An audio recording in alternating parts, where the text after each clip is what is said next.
Hello friends, ഇന്ന് ഒരു periods day in my ലൈഫാണ്. രാവിലെ തന്നെ ദാ കുളിയൊക്കെ കഴിഞ്ഞ് ആ ക്ഷീണമൊക്കെ മാറ്റി കണ്ണാടിയുടെ ഫ്രണ്ടിൽ നിന്നപ്പോഴാണ് ഞാൻ വിചാരിച്ച് നിങ്ങൾക്ക് എൻ്റെ കുഞ്ഞ് അക്വേറിയം കാണിച്ചു തരാമെന്ന്. അതെല്ലാം കാണിച്ച് ഞാൻ മുഖത്ത് എപ്പോഴും ഡ്രൈ ആവുന്ന കാരണം ഞാൻ ഇപ്പോൾ ഫേസ് സെറം യൂസ് ചെയ്യുന്നുണ്ട്. അങ്ങനെ അതൊക്കെ ഇട്ട് വീട്ടിൽ നിൽക്കുമ്പോൾ അതൊക്കെ ഇട്ടിട്ടാണ് നിൽക്കുന്നത്. കാരണം ഫുൾ ടൈം എ സി ആയത് കാരണം മുഖം ഫേസ് അങ്ങ് ഡ്രൈ ആവുന്നു, സ്കിന്നൊക്കെ. അപ്പോൾ അതെല്ലാം ഇട്ട് പൊട്ടൊക്കെ വെച്ച് നമ്മൾ പെർഫ്യൂം അടിച്ചെല്ലാം കഴിയുമ്പോൾ തന്നെ ഒരു സ്മെല്ല് നമ്മൾ ബോഡിയിൽ നിന്ന് അറിയുമ്പോൾ തന്നെ നമുക്കൊരു ഉഷാറാണ്. രാവിലെ തന്നെ എന്തൊരു നമ്മളെ റൂമും നമ്മളെ ബോഡിയൊക്കെ ഒരു ഫ്രഷ്നെസ് കിട്ടും.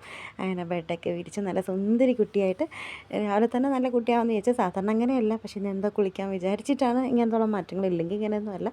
ഇത് നമ്മുടെ വലിയ ഫിഷ് ടാങ്കാണ്. നമ്മളെ മുറിയിൽ 2 ഫിഷ് ടാങ്ക് ഉണ്ട്. അതിൻ്റെ മുകളിലിരിക്കുന്ന കുഞ്ഞു കുഞ്ഞു കളിപ്പാട്ടങ്ങളൊക്കെ എൻ്റെ കിൻഡർ ജോയ് കളക്ഷൻസാണ്. എനിക്ക് ഈ കിൻഡർ ജോയ് ഇഷ്ടമാണ് കേട്ടോ. ഞാൻ അതിലുള്ള ടോയ് എടുക്കാൻ വേണ്ടി മാത്രമായിട്ട് വാങ്ങിക്കും.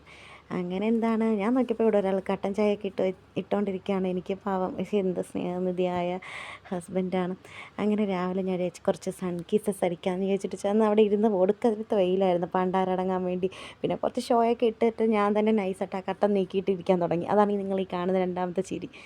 കട്ടൻ നീക്കിയിട്ടിട്ട് അങ്ങനെ ഞാൻ ഇരുന്നില്ല, എനിക്ക് കരിഞ്ഞു പോയേനെ. വെയിൽ തണുപ്പാണ്, എന്നാലും വെയിലിനൊന്നും ഒരു കുറവില്ല. പക്ഷെ അവൻ്റെ കട്ടൻ ചായ സൂപ്പറായിരുന്നു. അതെല്ലാം കുടിച്ചിട്ടുള്ള എക്സ്പ്രഷൻസാണ് ഈ കാണുന്നത്. അടിപൊളി കട്ടൻ ചായ നല്ല ചൂടോടെ കുടിച്ചപ്പോൾ തന്നെ ഇത്തിരി ആശ്വാസമായി. അപ്പോഴത്തേക്ക് എൻ്റെ ഹസ്ബൻഡ് ജോലിക്ക് പോകാനായിട്ട് റെഡിയായി. അപ്പം ഞാൻ പുള്ളിക്കാരി ടാറ്റ ബൈ ബൈ ഉമ്മയൊക്കെ കൊടുത്തിട്ട് പറഞ്ഞു വിടാൻ വേണ്ടി ഇരിക്കുകയാണ്. അങ്ങനെ എനിക്ക് പോകുന്നതിന് മുന്നേ ഈ വലിയ കുപ്പി വെള്ളമൊക്കെ എടുത്ത് തരും. അത് ഫുള്ളും കുടിക്കണം എന്ന് പറഞ്ഞ് ഞാൻ അതെല്ലാം ഏറ്റ് എന്നും അങ്ങനെയൊക്കെയാണ്. പിന്നെ ഇന്ന് ക്രേവിങ്സും കൂടെ ഉള്ള ഒരു ദിവസമല്ലേ. അപ്പോൾ എന്ത് ചെയ്തു, എനിക്ക് നല്ല ചിക്കൻ ബിരിയാണിയൊക്കെ വാങ്ങിച്ചു തന്ന പാവം കൊച്ചാണ്. അങ്ങനെ ഞാൻ ചിക്കൻ ബിരിയാണി ഇരുന്ന് വെട്ടി വിഴുങ്ങുന്നതാണ് നിങ്ങൾ ഈ കാണുന്നത്.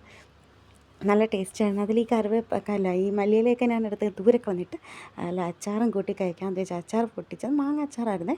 ഞാൻ മാങ്ങ അച്ചാർ പൊട്ടിക്കാൻ വേണ്ടി ട്രൈ ചെയ്തിട്ട് അവസാനം നടന്നില്ല. പിന്നെ അവൻ കട്ടൻ ചായ അവിടെ വെച്ചിട്ട് പോയി പകുതി. അതും നല്ല ടേസ്റ്റായിരുന്നു. കാരണം ഈ കട്ടൻ ചായയും ബിരിയാണിയും കൂടെ ഞാൻ വെട്ടി വിഴുങ്ങി. നല്ല ടേസ്റ്റായിരുന്നു, നല്ല കോമ്പിനേഷൻ ഉണ്ടായിരുന്നു. നല്ല ചൂട് കട്ടൻ ചായയും ബിരിയാണി.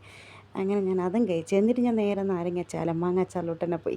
നല്ല കാര്യത്തിലെടുത്ത് വായിലിട്ട് ഞാൻ മാങ്ങ കണ്ടപ്പോൾ എൻ്റെ അമ്മോ പൊളിച്ച് പണ്ടാര അടങ്ങി. എൻ്റെ മുഖം കണ്ടാലേ അറിയാം ഭയങ്കര പുളിയായിരുന്നു. പിന്നെ എങ്ങനെയൊക്കെയോ കഴിച്ച് അത് ഞാൻ വിരവി കഴിച്ചു കേട്ടോ. പീസ് എടുത്ത് കഴിച്ചു. പിന്നെ അതിന് ശേഷം നമ്മൾ ഈ ബിരിയാണിയുടെ കൂടെ പായസം കിട്ടും. ഇന്ന് കിട്ടിയത് കടല പായസമാണ്. ഞാൻ കടല പായസത്തിൽ അതിനകത്തുള്ള അണ്ടിപ്പരിപ്പെല്ലാം എടുത്ത് തിന്ന് കയ്യിൽ കടല പായസം കൂടെ കുടിച്ച് ആ ഒരു മധുരവും കൂടെ നമ്മൾ ലാസ്റ്റ് ബിരിയാണി കഴിച്ചിട്ട് അമ്മൻ്റെ മത്ത് മാറാനായിട്ട് ഒരു ഇച്ചിരി പായസം കൂടെ കുടിക്കുമ്പോഴത്തേക്ക് സുഖമാണ്. പിന്നെ ഒന്നും നോക്കണ്ട, കിടന്നുറങ്ങിയാൽ മതി. അങ്ങനെ ഞാൻ എന്ത് ചെയ്തു, ഞാനിങ്ങനെ പായസവും കുടിച്ചിട്ട് അവൻ എടുത്ത് തന്നതല്ലേ പാവം കുട്ടി. അങ്ങനെ ഞാൻ ഇച്ചിരി പൂരം വെള്ളമൊക്കെ കുടിച്ചിട്ട് എന്ത് ചെയ്തു, ഇനി കിടന്നുറങ്ങാൻ